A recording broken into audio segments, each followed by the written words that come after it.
Hey there, adventurers. I'm Norwolf, and welcome to my tabletop role-playing realm. This is episode 6 of my Powers and Perils solo play.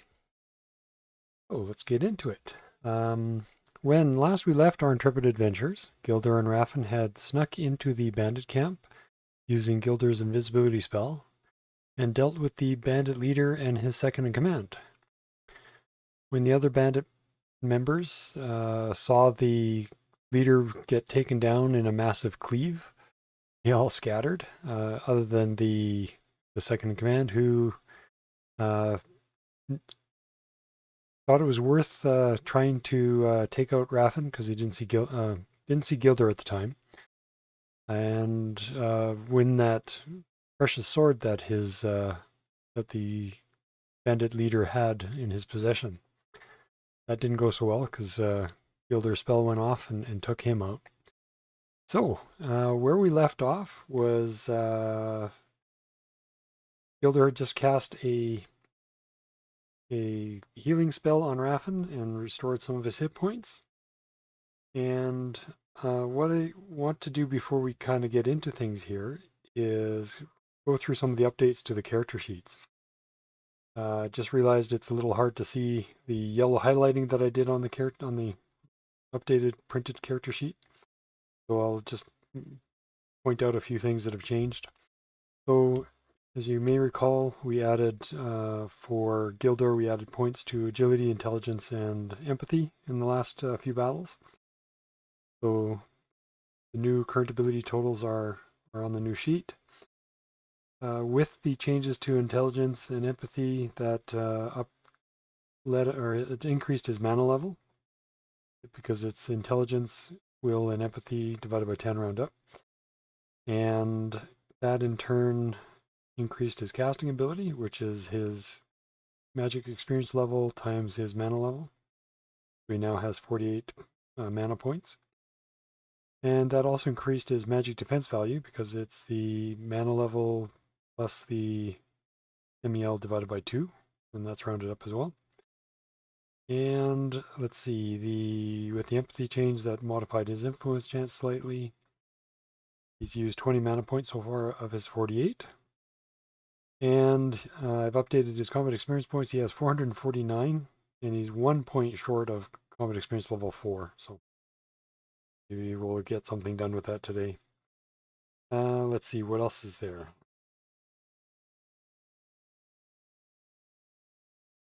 Updated the heal on his axe.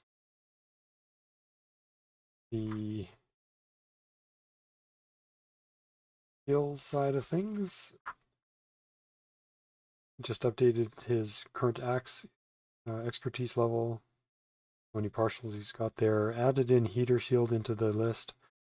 So what I'll be starting to incorporate is an optional rule or a house rule I've got for other types of shields. So the standard shield in Powers and Perils is either banded or metal. And what I have here on the different types of shields is a target around shield, which is basically the standard shield. Added in heater shields, both a banded and metal option. Viking or round shield, slightly larger again, banded or metal option. Kite or tower shield, and a body shield. I'll probably kind of revisit these. These haven't been touched in kind of over 20 years when these rules were first done up with another friend of mine in the past. But for now, they'll do. So anyways, and both of our guys are going to be looking to pick up, assuming they have enough cash for it, probably banded heater shields when they go back to town. So anyways, so that's that piece. And then on the spells page, just updated this page a bit, and zoom in here a little bit. So I've added in, actually I always had it before, there's a number down the side of the spell column that indicates whether or not there's a supernatural language that the character knows associated with the spells that he knows. So you'll notice under storm powers here, the 2 corresponds to, on the skill page, is Tongue of the Giant, or Utgar Geror. And basically what that means is if he successfully uses that language when he's casting the spell, then he can cast it at 1 EL higher. And I think I've kind of gone through this before, but he can cast it at 1 EL higher, which also affects the speed at which he gathers mana to be able to cast the spell. So I just thought it'd make it a little bit easier for myself to reference with some of the extra numbers on here. You'll notice, oh, and the other thing was with the last casting of the Smokeless Flame, it bumped his EL up to 2. So now he can cast it normally at EL2, or with using the language, he can cast it at up to EL3. Even with casting it again at EL3, he has the choice of casting it EL0, 1, 2, or 3. It just means that he can likely gather enough mana now in a single phase to be able to cast a lower level version of that spell without having to wait for the next phase. So, anyways. Last change for both characters is with the riding horses that they found in the camp that belong to the 2 bandit leaders. I've added a new section on the character sheet here for the riding horse and any equipment that's on the horse itself, including armor. And these are riding horse 2s. And when I rolled on the creature variation chart, I ended up with a 1.2 modifier on those. So what that means is on page 352, there's these optional rules for creature variation. And it's just a way of kind of making if you run into a group of goblins, they don't necessarily all have to be identical stats. You can apply some multipliers or modifiers to them, and you can vary their hit points and their combat abilities and things like that, aside from assigning them expertise levels with maybe the weapons that they're using. So anyways, basically rolled between 71 and 80, got the 1.2 multiplier on these horses, and I basically made both horses the same. And so what that does is applies a positive 1.2 multiplier and a negative 1 multiplier, which in this case basically doesn't make any changes to the dex or agility.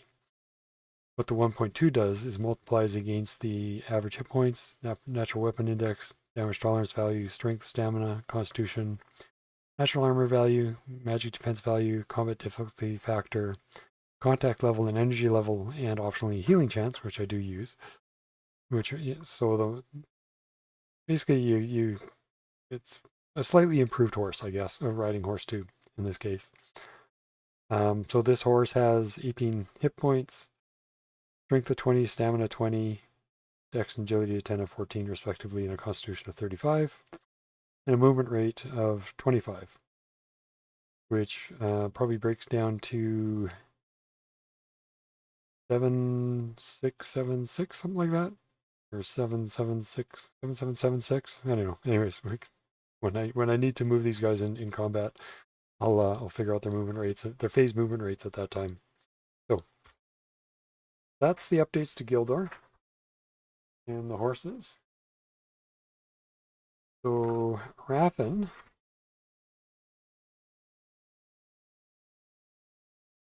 With Raffen, and had bumped up his stamina. Could have probably bumped up his stamina more than I bumped up his agility.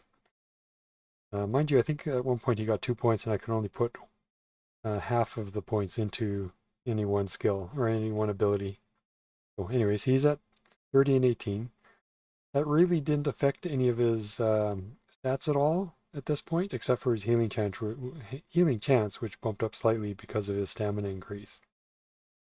He still has 9 points of damage. Got a total of 935 combat experience points now. He needs 1200 combat experience points for combat experience level 6. I've added the magic bastard sword from the bandit leader to his feat here. So this magic bastard sword, and then the other correction here is previously I had the bastard sword listed as a fatigue value of 9 when it's actually 10. The 9 is from the old version 1 rules. And it currently has 1 point of damage against the fatigue. So it's effectively a 9 fatigue. And the magic bastard sword how that works is the EL3 adds the EL divided by 2 round up to the weapon strength bonus. So that makes that a 3. It adjusted the damage on the different types of hits appropriately. And then for the fatigue value, it adds the EL times 2 plus 1 to the total fatigue value, so a total of 17. Now, let's see, other changes for this guy. Again, added the heater shield. So I treat the shield as a class skill. So when they learnt shield from when they started out, it actually gave them EL0 in all the different shield types. And I had only listed the target shield or the basic shield at that time because he had at EL3. As I mentioned, I want to get them heater shields when they go to town. So when he starts using that, it'll be at EL0. And the first EL only requires 6 expertise points. So it should go up relatively quickly if he goes through a battle or two. What else? And then, of course, the horse added to his character sheet as well. So that takes care of Raffen.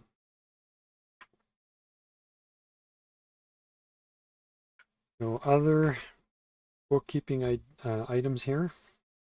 Of a bunch of notes. So I have the option of casting another healing spell on Raffen to kind of heal up some more of his damage. Now, something that's a little bit different in Powers and Perils is you just can't continuously cast healing on somebody because if they get too many healing spells, it could actually kill them. So that is determined. We find the page here.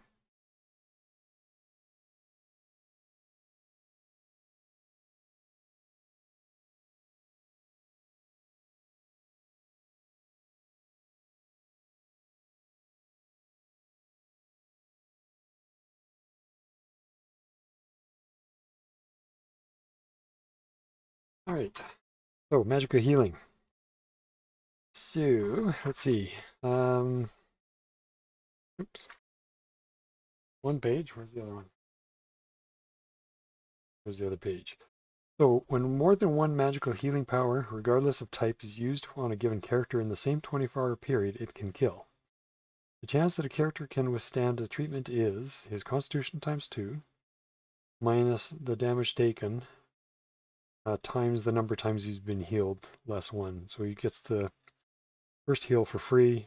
Each heal after that, depending on how good his constitution is, may have an adverse effect on him.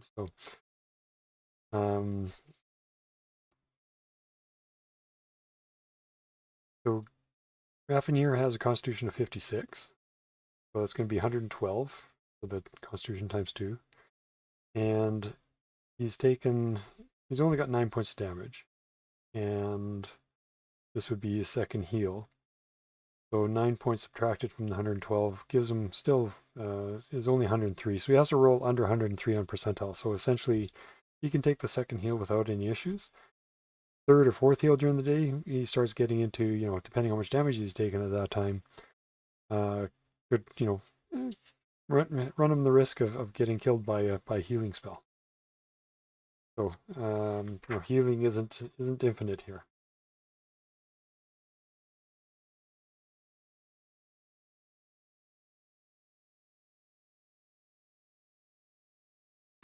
That takes care of that. So we can actually do that other healing spell on Raffen in that case. And okay, so Gildor is going to cast the healing.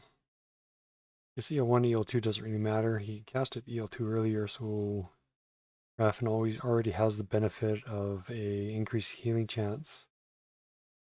Actually, I only casted EL1 last time. Oh, well, that's because and anyways, so we'll cast it EL1.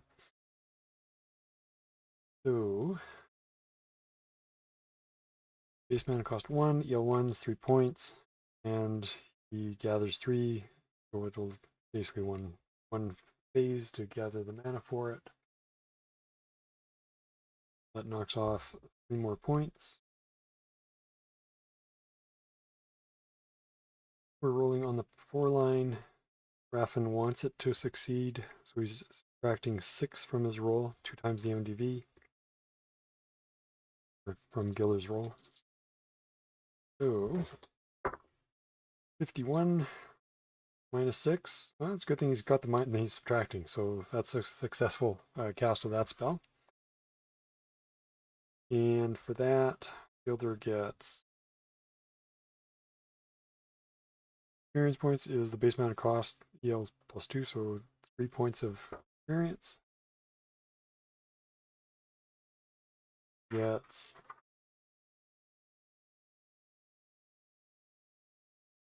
partial wise, he gets base amount of cost times 2, so he gets 2 more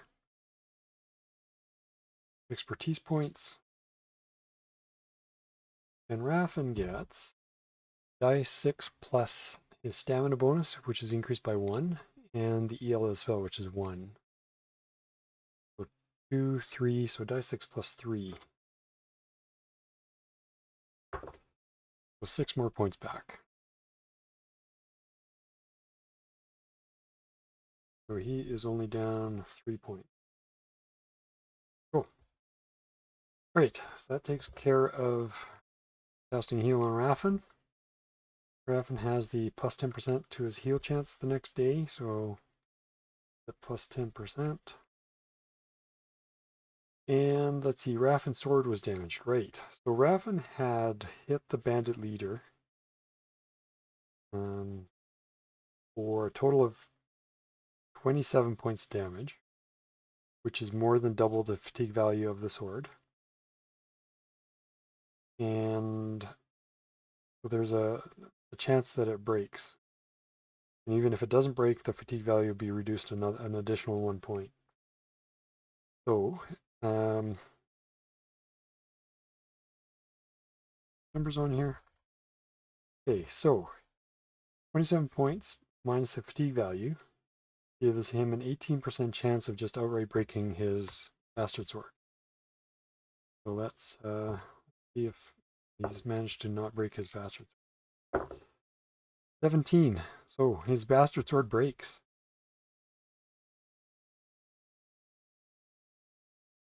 Which he can repair if he is so inclined, but which he probably will do. It's probably, I guess in theory, it would be cheaper to repair it than it would be to buy a new one. I'll have to see if that actually works out that way with the way the repair rules work. And okay, so we've gone through that. And what was this note? 5.5 on page 58.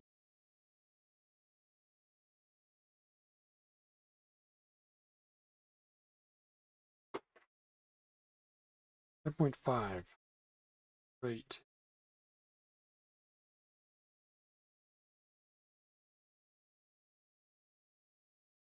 It will be gained by trained magic. Experience points gained to use. That E and F apply here. So no more than 50% per characteristic point can be earned in a single encounter. Maybe any one characteristic. Right. That's what I had mentioned earlier. Raffen had received. Actually, they had both received 2 characteristic points. So he would have only been able to apply one to any skill. He couldn't apply both to one of his characteristics. And F was expertise points gained that exceed a character's current maximum EL, or taken as either combat or magic experience, whichever is applicable. So if he's using a supernatural language, I guess he got expertise points against it, I'd probably apply it to his magic experience points. Otherwise, most of the other skills and weapon skills, if they were maxed out and he was getting expertise points towards those, I'd probably throw it against combat experience points. Okay, so that covers that piece. All right. So, our characters are in the camp. Okay, so they're going through the camp. They'll be snagging the 2 riding horses. They will hook up the draft horses to the wagon, the one wagon that's actually good, and they'll kind of scavenge around the camp and pick up anything useful. There's 4-man tents that they'll load up into the wagon. They've picked up a bow from the second in command, Bart. They'll probably end up keeping 2 of those bows, one for Gildor, one for Raffen. If they do want to use a bow from horseback, they can't use the longbows. And they'll probably sell the 2 spears that they picked up. Raffen is going to keep, no, Gildor is actually going to keep one of the fighting daggers for himself. He's not proficient in fighting dagger at this point. It'll be one of the skills that he's interested in gaining. Actually, speaking of skills that Raffen wants to train in, he's going to want to pick up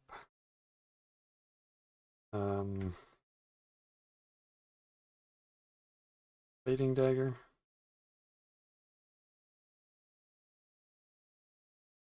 And that's fighting versus throwing it. He's going to want to pick up horsemanship.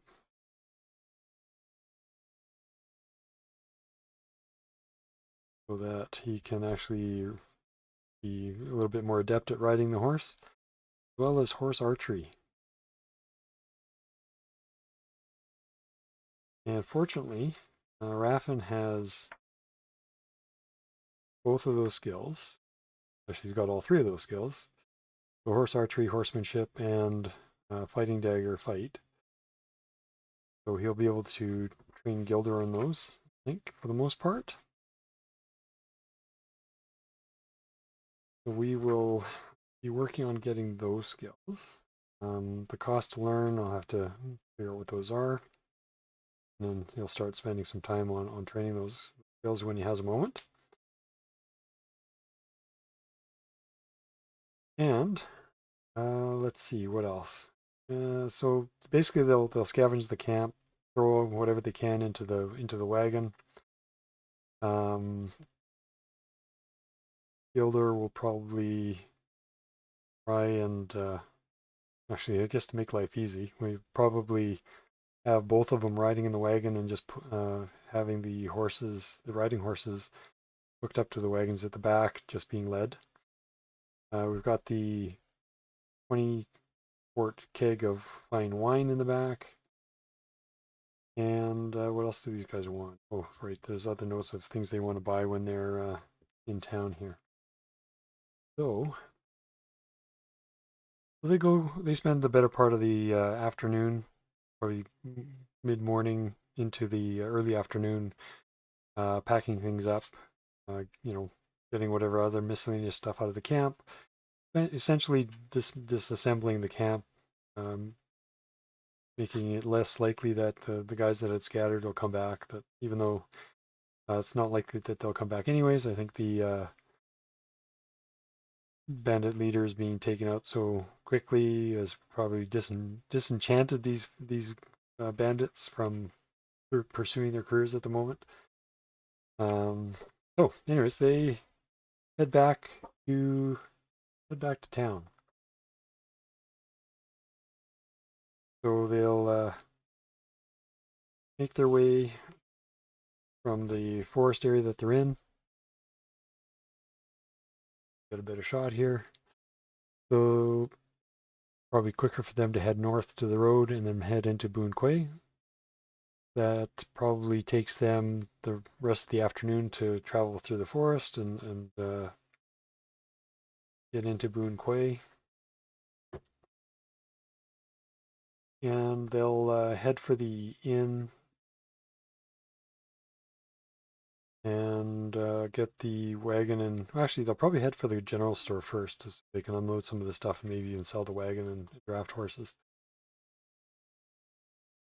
Actually, before I get into the town piece, I do want to just touch on the equipment damage. So I mentioned before that whole, double the fatigue value of the weapon has a chance of breaking. That's all on page 93 in the version 2 of the rules. Each time that the damage inflicted on a target exceeds the fatigue value of the weapon, it is reduced by 1.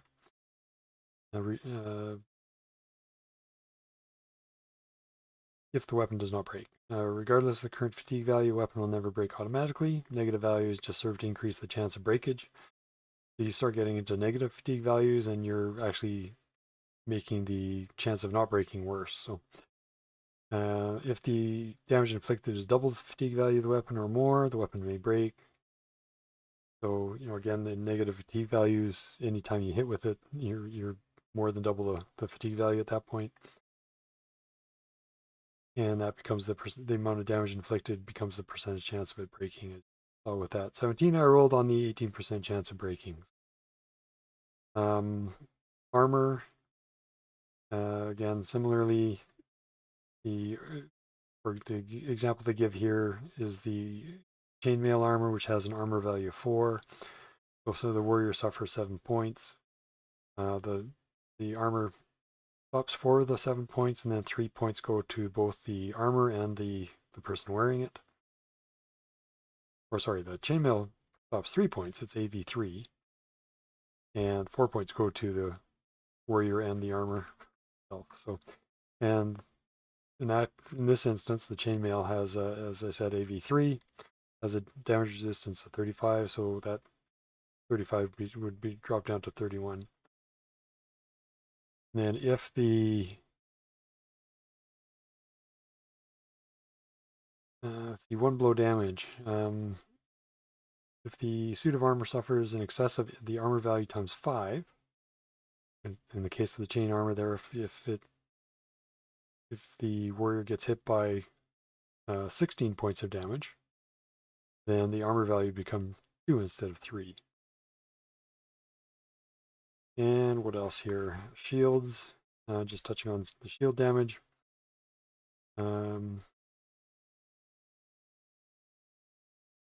The shield, if you have a shield value, let's use Fielder here as an example.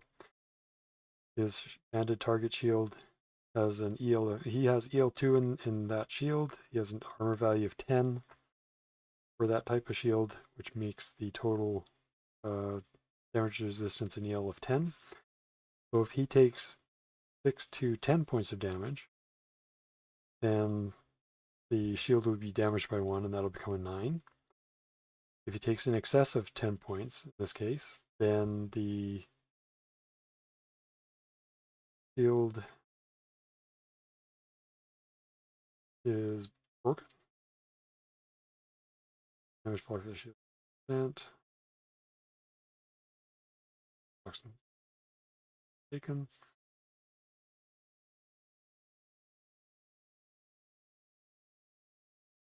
Right, so yeah, in excess of 10 points of damage on a shield hit, then the excess damage goes to the person wielding the shield, and the shield is destroyed. And on severe deadly hits, when the armor value of the helmet comes into play for reducing the damage. So, as I mentioned before, leather armor has an armor value 1. The leather helm that Gilder is wearing has an armor value of +1. On a severe hit, it would reduce the damage he takes by 2. If he takes more than 10 points of damage, 10 times the armor value, then the helmet is in excess of 10, then the helmet is destroyed. So, anyways, that's a quick rundown on damaging equipment.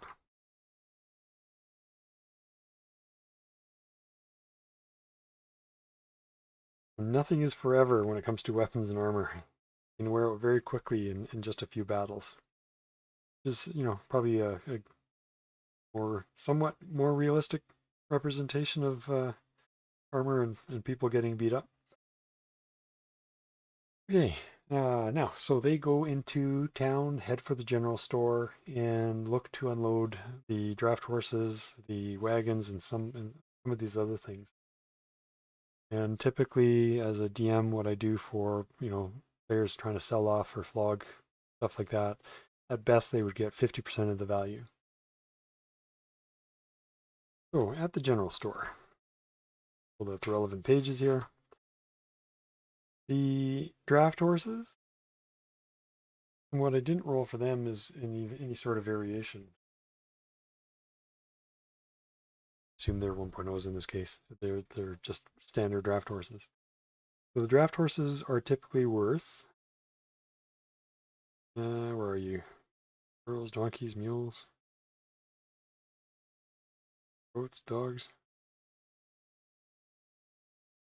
They're here somewhere.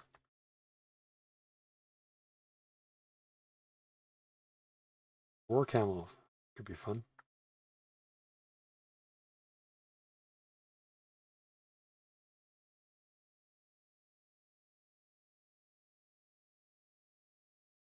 And as usual, it's right in front of my face here.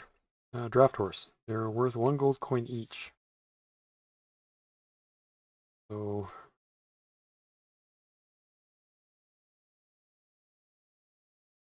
draft horse, 1 coin. The wagon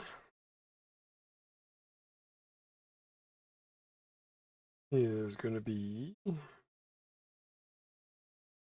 we'll call it a small wagon, or just a wagon. Yeah, we'll call it a small wagon. In this case, it's 1 silver coin.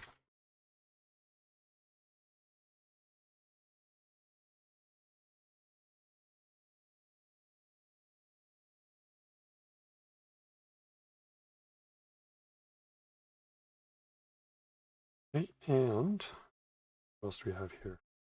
We know one of the bows are 5 silver coins each. The spears are 3 silver coins each. Fighting daggers are 1 silver coin each. Sword is 5 silver coins. The 4-man tents. Where are the tents? 4-man tent is 4 copper coins each.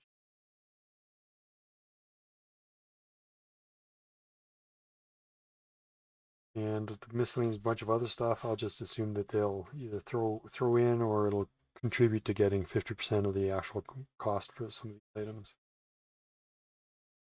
So let's see, we have a total of all that 10 silver coins for the 1 gold coin there for the 2 of these. Half.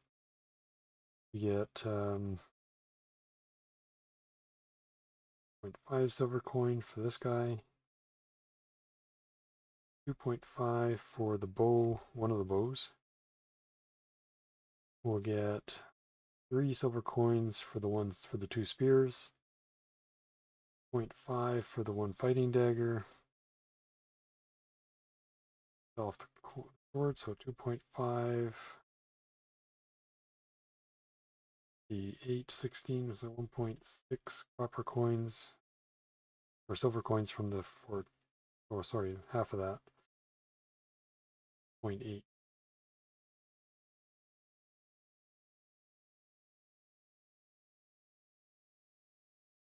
And as I said, a bunch of stuff.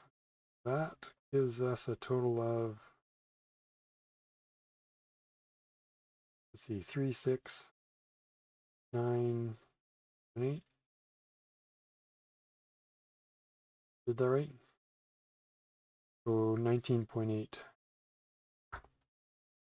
silver coins, which we can add to their total party treasure.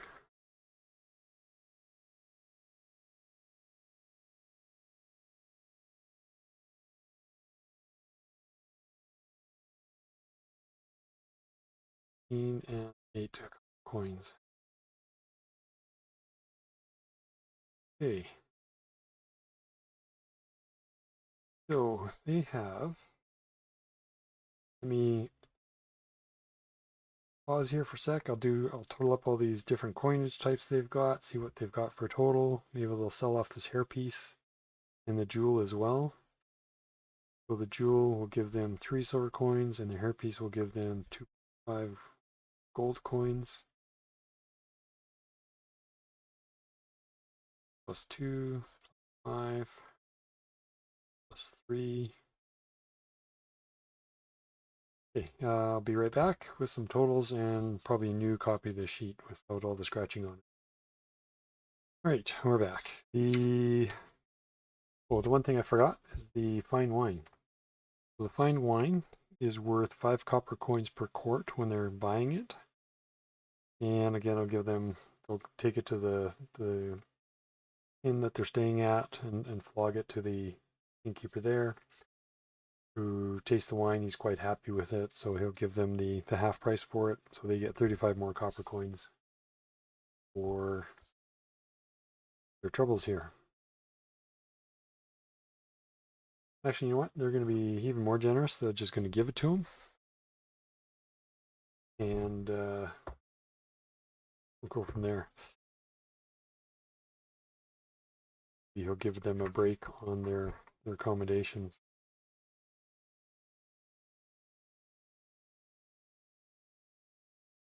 Clothing, lodging, and entertainment. So normally it's a good inn. So 3 copper coins per night, 6 brass bits. I think we were paying. Yeah, he'll give him a couple of nights and food for that.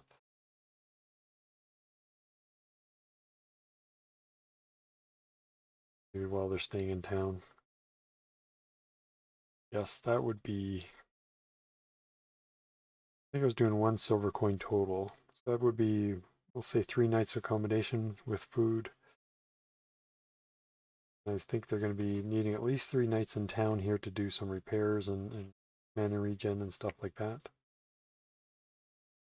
So let's see about buying the shields. Oh, and I guess they can sell their old shields too. So the old shield is worth 3 silver coins. They'll get a total of 3 silver coins for the 2 of them back. And the new shields are going to cost a total of 12 silver coins. So let's. Okay, where did I stuff that picture here?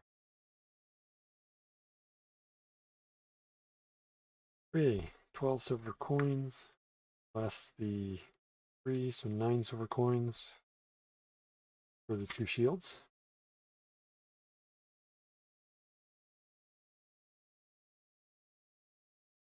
These are now shields. Get those later. Raffen wants to buy. Actually, let's start with Gilder. The banded ring armor for Gilder is relatively important.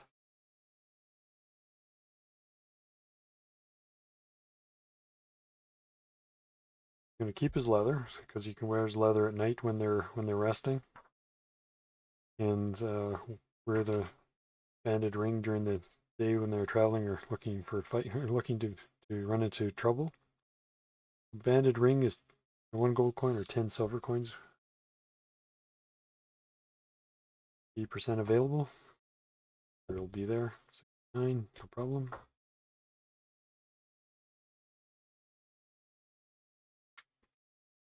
This. Add 10 more silver coins. And oh, and of course the metal helm to go with it. So another silver coin. So Gildor now has already accommodated it with adding some space for more armor here. So he's got his banded ring.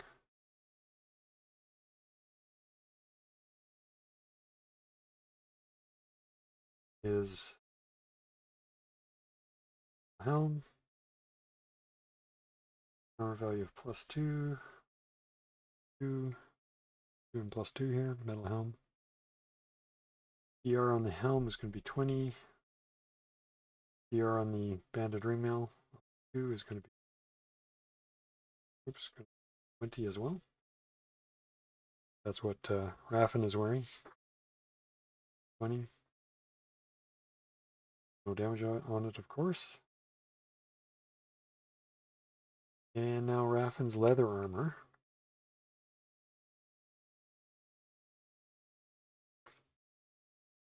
And leather helm, of course. So the leather helm costs him 2 copper coins. Leather armor is going to cost him 6 copper coins.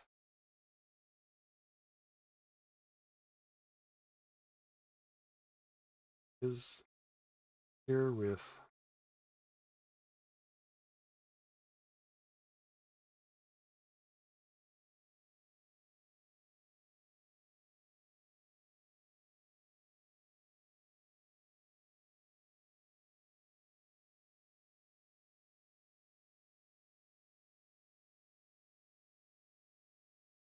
the PR on the helmet is 10 times the armor value.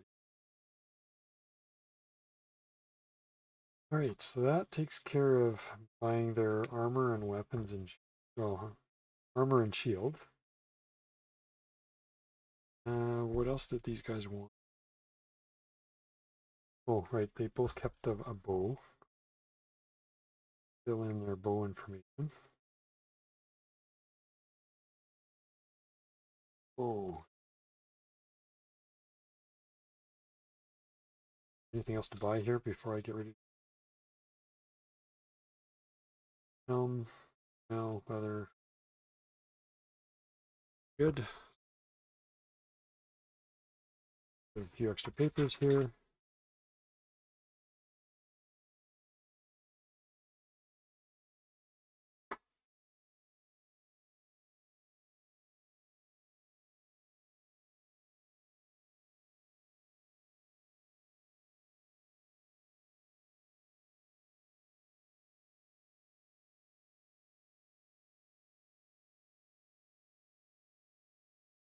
Which is on page 90. Okay, so the bow.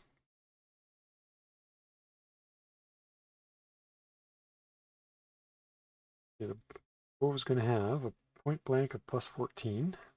Oops, no, plus 11. A short of plus 8, or plus 4, I mean. Minus 6 on the medium. Minus 18 on the long. Have that much power. Oops. You know, long can do extended, so 2 times the 30. And the ranges, or actually it's not 30 for this guy. The bow is going to be a range of 20, so 40. So the 20 point blank is going to be 0 to 2. The short is going to be 3 to 5. Hexes, that is, 10-foot hexes. And 6 to 10. First 11. And the arrows. Deal with the bow. 0. 0. Quick bonus on the bow is going to be 0.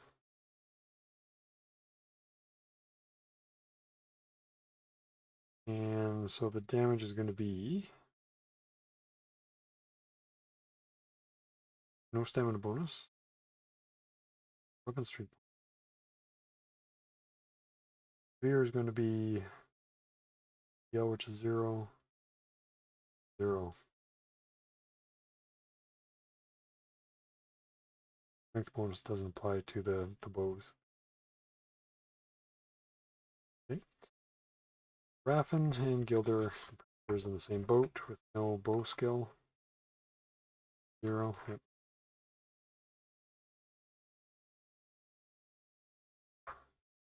Well, arrows. 0. Bonuses. Zeros over the line. And the bow.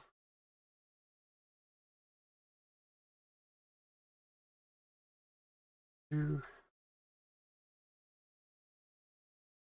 3 to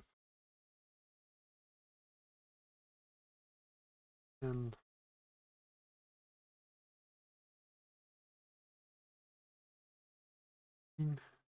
Range on the regular bow drops off pretty quick. Right. Those guys are up to date. Got all their weapons. Bought the various and sundry things they needed. And set there. Now comes the repair. So let me find the original repair rules and then I'll go back to, I know I covered off my repair rules last time that Gilder was doing repairs, but I'll just kind of quickly go through it again here. Okay, so, oh, and then that's actually reminds me of one of the skills that Raffen wants to learn. He wants to learn armor so that he can repair his own armor. And we'll figure out what the cost to learn of that is later. And it can be, they make it back to Sylvanheart where they have their family homes. Raffen can either learn from his father or somewhere along the travels here. If they can get access to a blacksmith or a smithy somewhere, then Gilder can also potentially train him. So, yeah. So on to repairs. So using the armor skill to do repairs is a bit of a random roll. It's the die 3 minus 1 times the EL divided by 20 for the time to repair. And points of damage is 5% of the time it takes. A broken or damaged equipment can be repaired. Time required to repair is D3 minus 1 plus EL divided by 20 round down. Points of damage is 5% of the time it takes to make the item. And if the AV or weapon strength bonus is greater than or equal to the armor's EL divided by 10, round up, he may not make repairs to the item. For shields, the AV is divided by 2, round down. So the way I've actually modified this slightly is it's saying, so let's use Gilder here as an example. So Gilder's armor skill is 37. So divided by 10 round up is going to be 4. So Gilder can, according to this, if the AV or weapon strength bonus is 4 or higher, then he can't do repairs to it. And I've actually taken this the opposite way, basically saying that it's going to be the armor skill divided by 10 round up, and it's going to be armor value 4 or weapon strength bonus of 4 or less that he can repair. Same thing for the shield, so it's going to be the AV divided by 2 round down for what he's able to actually repair. So in this case,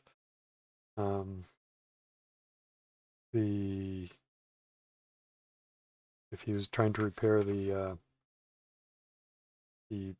target shields that they were using before, they had a armor value of 8 divided by 2 round down would have been a 4, so he would have been able to repair that. But the catch here is going to be the heater shields that they just got have an AV of 10 divided by 2 is going to be 5. So he's going to need to get a few points into his armor skill before he can actually repair his own heater shield. I think the added bit of armor value, the 10 versus the 8, on a shield hit, typically a shield hit is going to be d6 plus something. Just gives him a little bit better buffer that he doesn't break the shield and take damage himself. So, but my repair rules are slightly different. So, right. So we're looking at repairing Raffen's armor.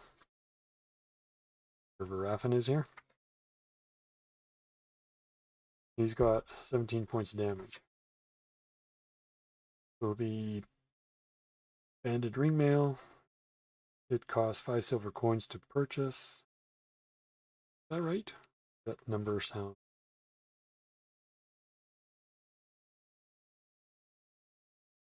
Oh, banded 10. There we go. That's right. It's banded ringmail. And it has an armor value of 2, DR of 20. Minimum crafting EL is EL 11 armor. Takes 9 days to craft. And repair 4. Probably round that to the nearest half. First 1 or something. 4 points per day at 0.5 silver per day or per per point of DR repaired.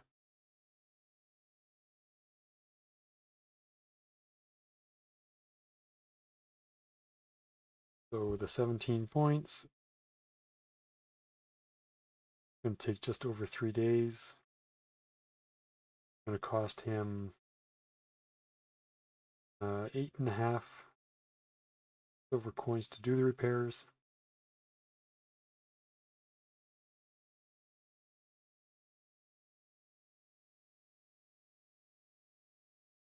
That's the cost of somebody else doing the repairs. So what I should be doing is providing some sort of a discount for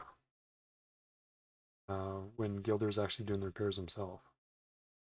Because this is assuming, based on the original cost of the armor, that you're having the armor, you're paying an armor to do the repairs.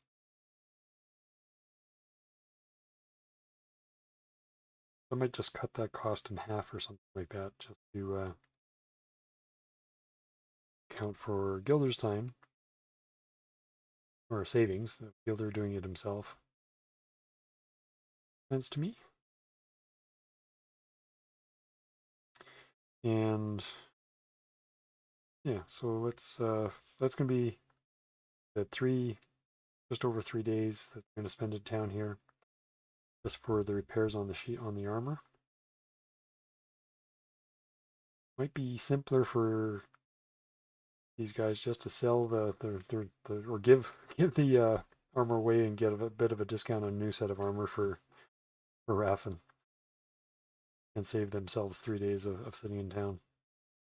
But not sure what I want to do there. I know the doing the repairs gives the benefit of Gilder getting some more experience, which he does need in his armor. Let's do that. I'm going to roll each day for his armor skill.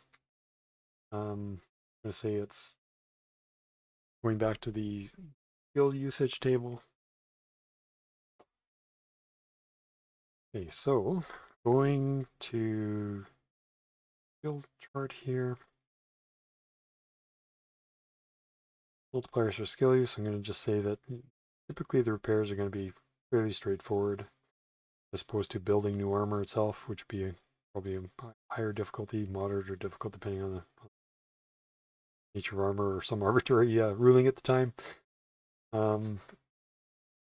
Gilder's armor skill is 37 times 2, 74.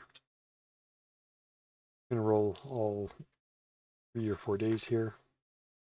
Each day has a chance of gaining a die 10 expertise points in the skill as he uses it. So, first day, 96. Does not succeed.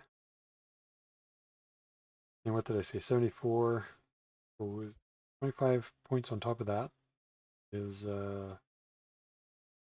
99. So he gets one partial because he's within 25 points of the number he needed. For one expertise point.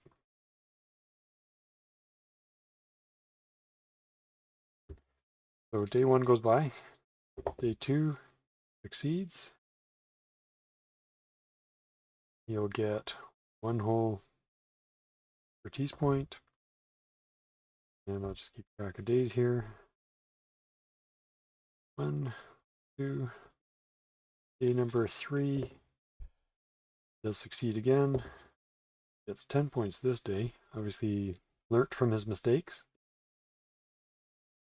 And day 3. Day 4, 22. Again, he succeeds. 4. And his, oops, your dice. The trays are 4, so they don't roll away on you. 3 more points. So he will gain, so 9, 10, about 15 points there. His armor skill goes up to 38. Take care of that later.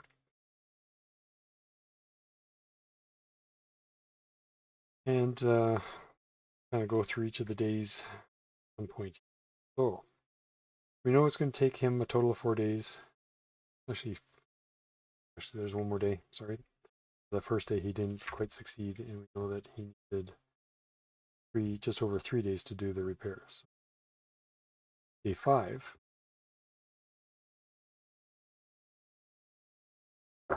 We have a failure. It's 1 partial. We're going to be spending a whole week in this place. And day 6. 76. Said it was a 74. So again, another day goes by. So going to need 1 more day. Partial. Day 7. Whole week in town just to do repairs. Should have just bought the armor. And he finally succeeds on that day. And we'll get more partial expertise points for that. All right. Great. So I stepped away for a few moments and did some pondering and came up with a couple of things here. So Gilder's gonna, well, they are gonna pay full price for the repairs, which is gonna come out to, what is that, 8.5 silver coins. So we'll knock off the 8.5 silver coins. Minus 8 of those, and minus 5 of those. And for the 7 days, Raffen is actually going to be helping Gildor, which would probably explain why things were messing up for Gildor. And in that process, Raffen is going to be learning his armoring skill. If I remember correctly, armor is 100 skill points to learn. Armor 100, yep. So his NEL is going to be 100. He'll be training the skill with an instructor, basically Gildor. Sorry, Lenderin is one of my other characters. And he'll be gaining 2 expertise points per day. Normally it's 1 point per day, and with an instructor it's doubled.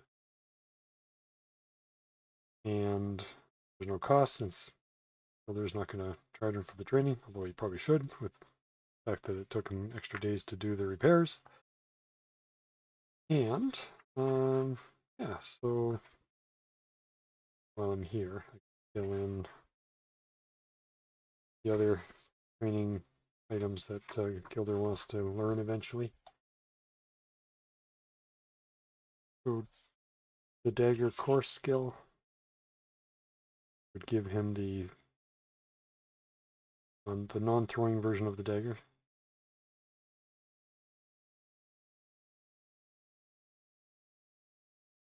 There's dagger throwing, dagger fight.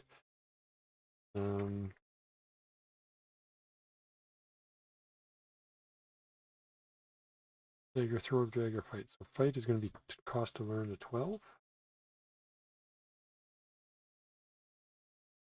Horsemanship is going to be 40. And horse archery is going to go with an instructor. He's looking at 20 days to learn horsemanship. He's looking at 7.5 days to learn horse archery and 6 days to learn fighting dagger. At some point, anyways. Okay. So, knocked off the, I guess the partials. Raffen get 14 expertise points in armor, so he's a little ways to go. Gilder, I've already added all his points. I have what, 10, 11, 12, 15, 16, 17, 18, 19. That's actually good for 2 levels. So that's now 39 with 1 expertise point left over, because it's just 9 per level. Cool.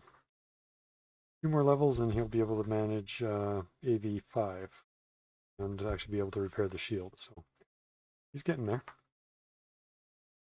like I said, part of what the really attracts me to Powers and Perils is the progression, the incremental progression you see throughout the character, whether it's their characteristic scores, how their combat improves, or how their magic improves, or even how their skill use improves. So, anyways, that they'll need to pay for 4 more days at the inn, which I've been knocking off one silver point per day, basically. So 4 more there. And suppose I could consider random encounters or random events in the town while they're there. If there's something on the city encounter or town encounter that might be of, I might want to include in here. Right, so let's work through this one day at a time. Here's my calendar here.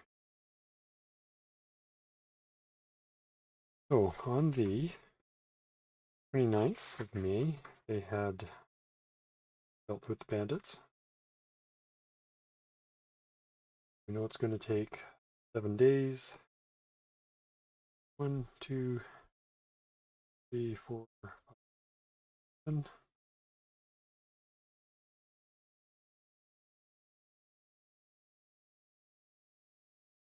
7 nights.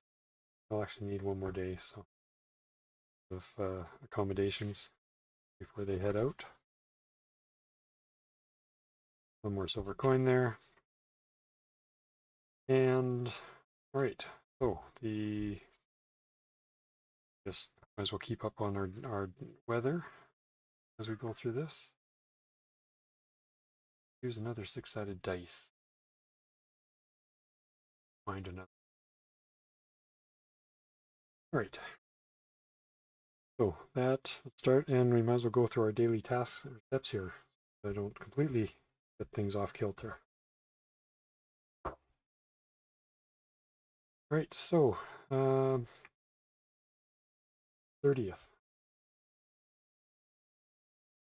We have skill gains we've basically dealt with. They're not doing any carrying or anything this day. But the previous day there would have been 1 forest survival and 1 carrying for each of them.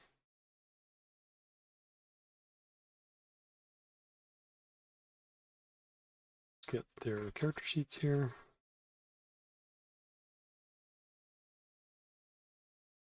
Builders, forest survival. Others on here. Carrying skill. And Rathen. Forest survival's at max. 1 carrying.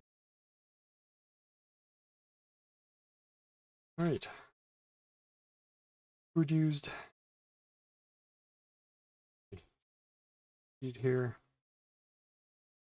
They are staying in the town for part of that day, so Raffin's only using 2 points. And Gilder's using 0.25. Now, the current day. We can do our weather roll.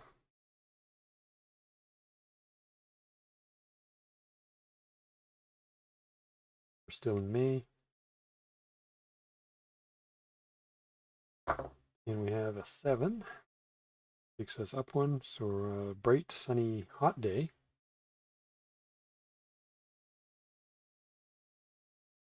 There. Dry erase, okay. Double checking. And what else we have? Mana regen. So Gilder gets 4 points back. He's used 23, so he's at 18. And what else? Healing. Raffen gets to roll his healing. Got a 53% chance. 77, he does not heal.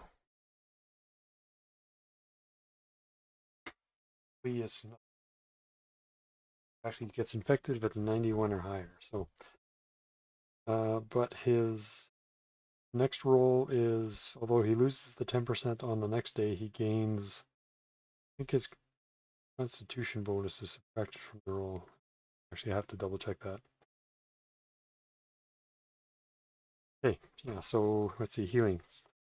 So it's a Constitution plus Stamina divided by 2 round up is his healing chance, which is on the character sheet. The stamina bonus is subtracted each day. He had a bonus 1 to his stamina, so he had -2 on the roll, the 75 do it. And then per day that the character fails to heal, additive, his Constitution bonus is subtracted. So he would get -3 to his roll tomorrow, -6 the day after if he failed to heal, -9 the day after that if he again failed to heal. So keep that in mind. Get rid of this -10 because it didn't help. And natural healing, spell casting. I don't think we're going to use a spell to heal that last 3 points. And the plans for the day obviously is the armor repairs, and they paid full price because they're renting the smithy. And what else here? We're gonna use the. Have a choice. We have city encounters and we have city margin encounters, and we'll see how well these really work on the town side of things. And you know, for the most part, these guys are sitting in the smithy doing their stuff, so they're not going to get out much. So, anyways, we'll roll the daytime encounter here. We'll use city encounter rather than margin. Got 98. Other animals. Stray animal running through the town that's come in from the forest or from the countryside. I don't think that's going to bother our characters too much. So we'll carry on. Right. So next day.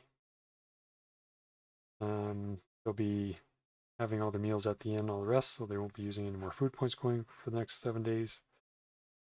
And wait, go on to that was 30th, 31st. Counter skill gains. Using any food points.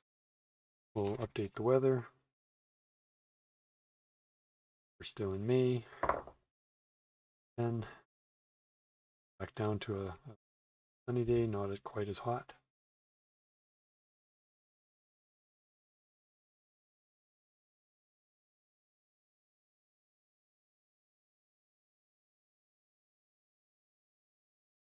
Probably be using water soluble rather than dry erase. We'll see how that comes out afterwards. Mana regen. So Gildor is now at 15 points used.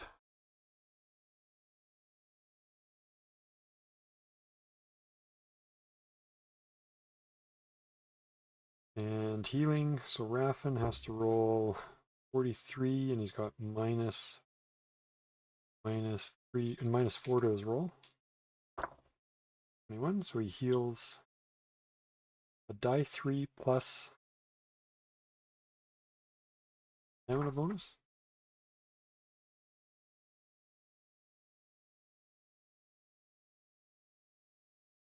Die 3 plus stamina bonus hit points. So that would be 3 points, so he's back to full. Right, so we don't have to worry about healing for the next few days. Takes care of those guys. No spell casting for the day. Actually, you know what? There is going to be a spell cast. In the room that Gilder is staying in, he wants to use his knowledge spell. So his knowledge spell is at yield 0. Base mana cost.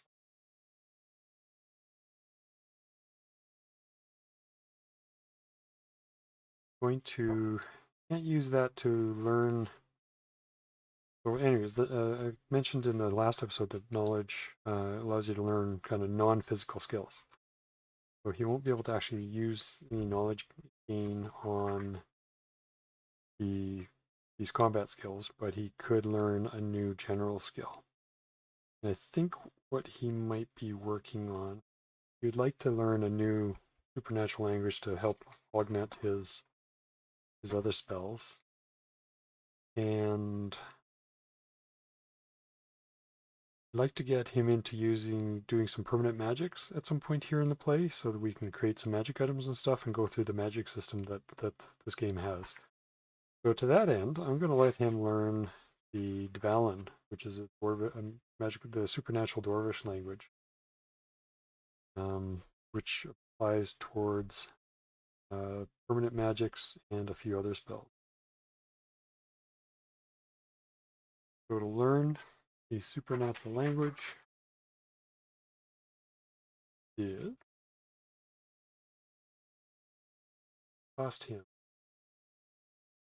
going to cost him the supernatural language costs 60. So our Inio basically is going to be 60 here. That's just learning to speak it, not the read-write part. You do that sometime in the future. So let's start with the knowledge spell. Flip over to the PDF. Just to make my life of paper flipping a little bit easier here for the moment. We're going to go to knowledge. Knowledge. Okay, so this spell is used to gain general information about specific things and from the supernatural forces. May be used to acquire expertise in any spell, education skill, or other area. May not be used to gain skills that require extensive physical activity to learn, i.e. combat skills, swimming, etc. So the spell is cast with the orientation of the caster, so he has Knowledge Elder. And he basically needs to cast it in a purified area, or an area oriented to Elder.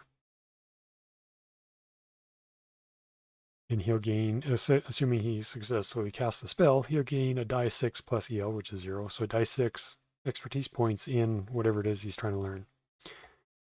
And then he'll be able to cast it again 15 days from now, which is kind of why I want to get it onto the calendar and count out 15 days so I kind of get into a cadence of casting that spell every 15-ish days. And let's see, what else here? So the spell may only be cast in an area that has been purified for casting magic of the same alignment. So that's the purification spell, which he has EL 0 in as well. And now just to make a note of this page.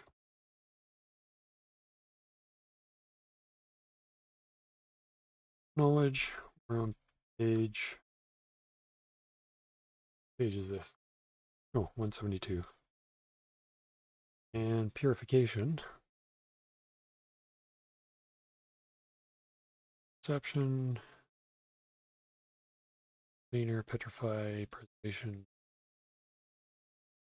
punishment of purification. The spell is used to prepare an area for the casting of specific spells. Casted 5 times the mana cost, it will benefit a specific alignment spell. So I'm not going to be casting it at 5 times because the roll multiplier is going to be 2%, EL 0 plus 1 times 2. And they actually have a house rule around making permanent purification areas, where this is basically saying you have to cast a spell every day for 2 weeks or 10 days or something. I'm kind of using the version 1 system, or yeah, version 1 version of this spell. But we'll get into that sometime in the future when these guys have a residence of their own to deal with. Okay, so let's get some casting done here. Flip back away from the PDF, and we'll go into some casting. So, Purification is a base mana cost 2. EL 0 is going to cost him 2 mana. So we are, you know what? I'm going to flip back to off the sheet. Okay, never mind. So -2, and he's casting it not on himself but on an area, so there's no modifier for his MTV or anything like that. So 47% chance. 34. We successfully cast his Purification. Now he's going to cast his base mana cost 5, heal 0 knowledge spell. That's going to cost him 5 more mana. And again, he has a 40. This one he's casting on himself. I'm going to give him his MDV times 2 off the roll, so 24 minus 24. And he would have succeeded anyways. At MDV 14. And now he gets a die 6 on his Goblin language. Let's hope for a 6. 2. Well, it's a start. He has 2 expertise there. Now, what I typically do on the calendar is put a little K on here to say that there's a knowledge spell cast. And we know that there's only one guy doing it. So, and then 15 days from now, actually, I guess it's going to be the 15th. He should be able to do another knowledge spell.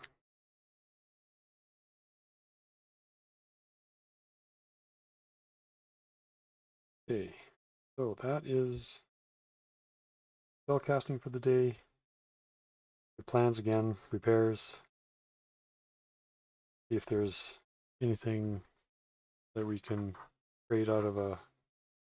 Well, actually, I guess I probably should have rolled to see if there's an actual encounter yesterday instead of just assuming there was an encounter. So during the day here, 19 is a human encounter. Is on the human table.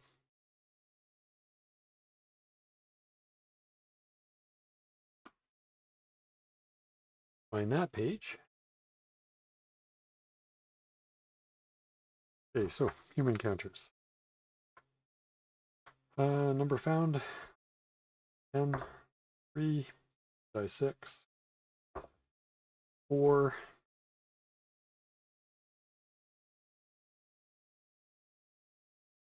4 in a civilized centile roll. So based on the number found, single human encounter 2 to 12 is this table. 13 or higher, this table. So we're here. We have an 89. We have entertainers. So basically, there's a group of traveling bards and the entertainment band going through the town, stopping at the town center. They'll turn around and take a short break to listen to the entertainment and before they get back to work. So that day. Okay, next day. The 1st of June. So we are under skill gains, don't need the food usage, weather. We are on a sunny day. I'll say we'll start here.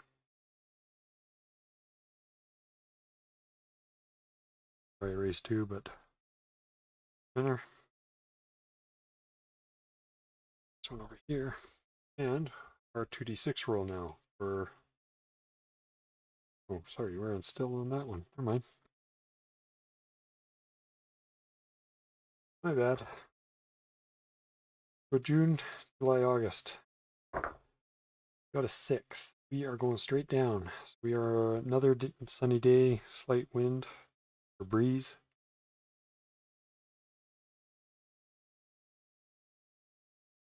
I like this pen, but it'll do for now. I'm not sure that the weather's going to affect these guys at all if they're in the shop, unless it's like a, I don't know, torrential downpour or something. Even then, they're undercover. So, mana regen. Other gets 4 points back. We will change that -5 to -1. No healing to do, no other spell casting to happen, and they continue working. They'll keep their ears open for any additional news of the orcs that have been harassing the Gold Edge now that they're closer to Gold Edge. Maybe a 20% chance that there's something happening they would have heard about or had been laid down, so no news of the orcs. That's probably a good thing. And so next, that's now the 2nd of June. Weather. 6, 4. Going down to this side. So it's partly cloudy, bit windy.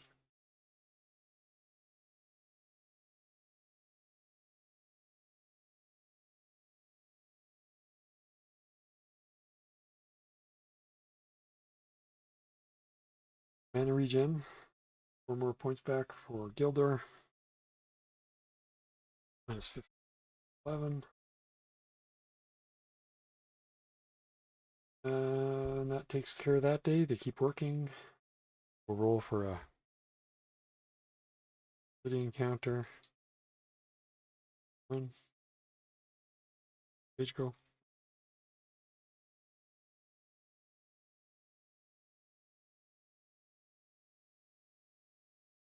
This.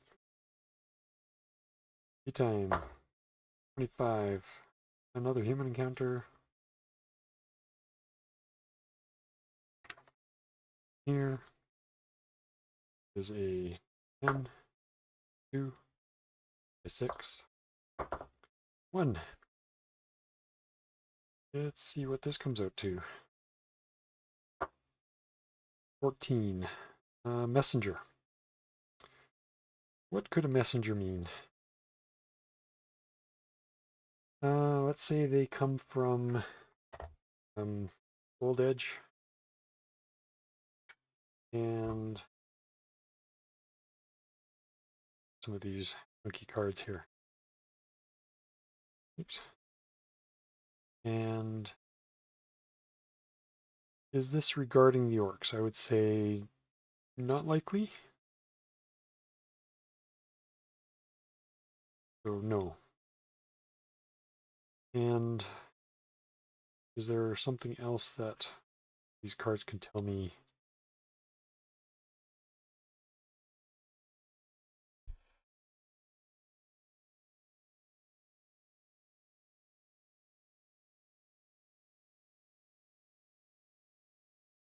Word frightful.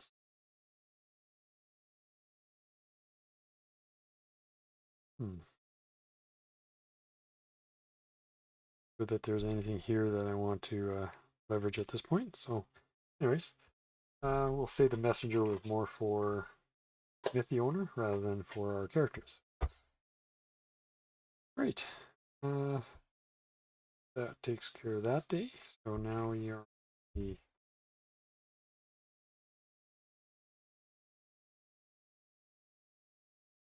3rd of June. Update our weather. 6 roll. 12. Going to be going up one, so back to a sunny, windy day.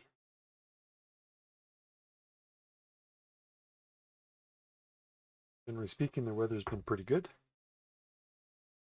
Mana regen for Gilder. So what do we have here? He's down 11, 12, 14. Down 10.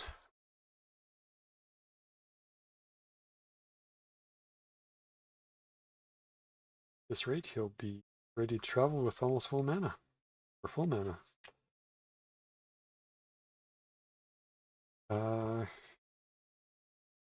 Handy encounter again. See if there's anything particularly useful. Geez, 20. Another human encounter. Die 10. We have 2d6.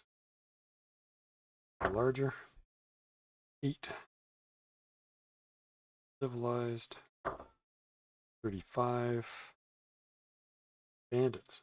So I'm going to say that the guard patrol has picked up the remnants of the bandit group, and just the captain of the guard who we informed about. Oh, actually, speaking of which, reminds me we have a few more silver coins coming to us.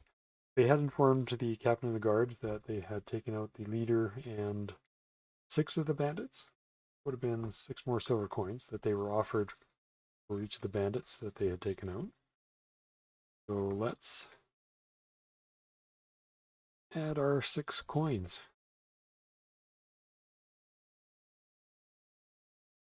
And basically one of the guards swung by to inform them that the rest of the bandits had been caught or had turned themselves in, found wandering on the roads, lost, whatever. You'll notice that, you know, with my solo play, I'm not necessarily always referring to oracles or things like that. A lot of times I'll flip between being the player doing things and just flipping between the DM and thinking, what would I, if I'm the DM in this situation, what would I do? So, you know, I don't think you always necessarily need oracles unless you're trying to do a completely random adventure and just come up with ideas off the cuff, and you need some sort of catalyst for those ideas. Occasionally, you know, you may throw in a yes no, yes no, you know, but or yes no and type of response to some questions, but generally, you know, I think you don't need to have that much of a reliance on oracles and random tables in that fashion. So, anyways, that's my own personal opinion, anyways. Where was I? That was the encounter for the day. So, next day, the 4th, we will do our weather roll. 6. We get an 8. We are going down. Sunny, breezy.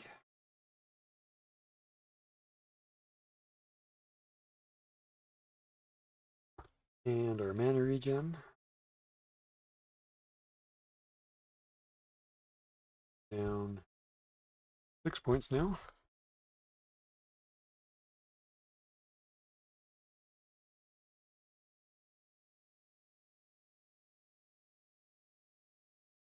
Do our quick sitting counter. Base. 68. Finally. Nothing of note happens during the day. And we're on to our last day of repairs.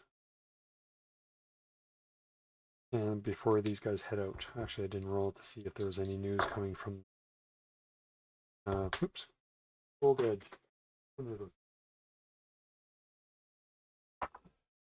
No news. Suppose that's good news. We'll assume that's good news. So they'll do their last day of weather here. 7 going down again. We've got a drizzly, windy day. So not very pleasant travel weather regardless if they had been going somewhere.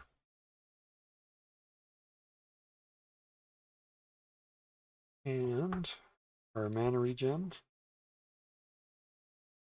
We are down 2 points, which basically by tomorrow he will get those back. They'll be at full mana when they head out on their way to... Oh, actually, you know what? I didn't pay for stabling the horses. Now that I think about it. We'll catch up on that here in a sec. Did our weather, did our mana regen. Do a quick check on counter, 67, nothing. And once I just pay for figure out what the stabling of the horses costs, we'll be packing up this round of the session, and we'll pick up in the next time with our travel to Gold Edge and finding out what is going on with the orcs, or if anything is going on with the orcs. So, bear with me one sec while I go find a class tables again. Right, in my hunt for stabling costs, I couldn't find them offhand. Generally speaking, grain, 10 food points worth. The horse requires 3 food points per day. Is 1 copper coin. I'm just going to say it's a copper coin to stable the horses per horse per day for the moment, just so that I can keep this going. We have 14 copper coins. And that takes care of the stabling cost.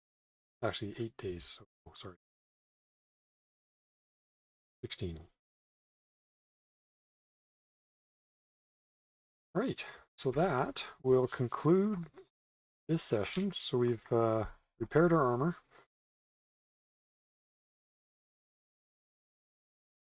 And nothing else to repair. Nothing else worth repairing at this point. And, oh, Bastard is broken. Yeah, well, it stays broken. He'll keep the parts in his bag. Cool. All right. Well, anyways, thanks for joining me, guys. This is not so much adventuring, but more housekeeping and applying some of the different rules for knowledge spells, crafting / repairs, and just kind of grinding through a few days here. We'll be picking up on the 6th of June as they head out to Gold Edge. Cool. All right. Happy trails, guys, and hopefully you're finding this interesting. And we will see you in the next session.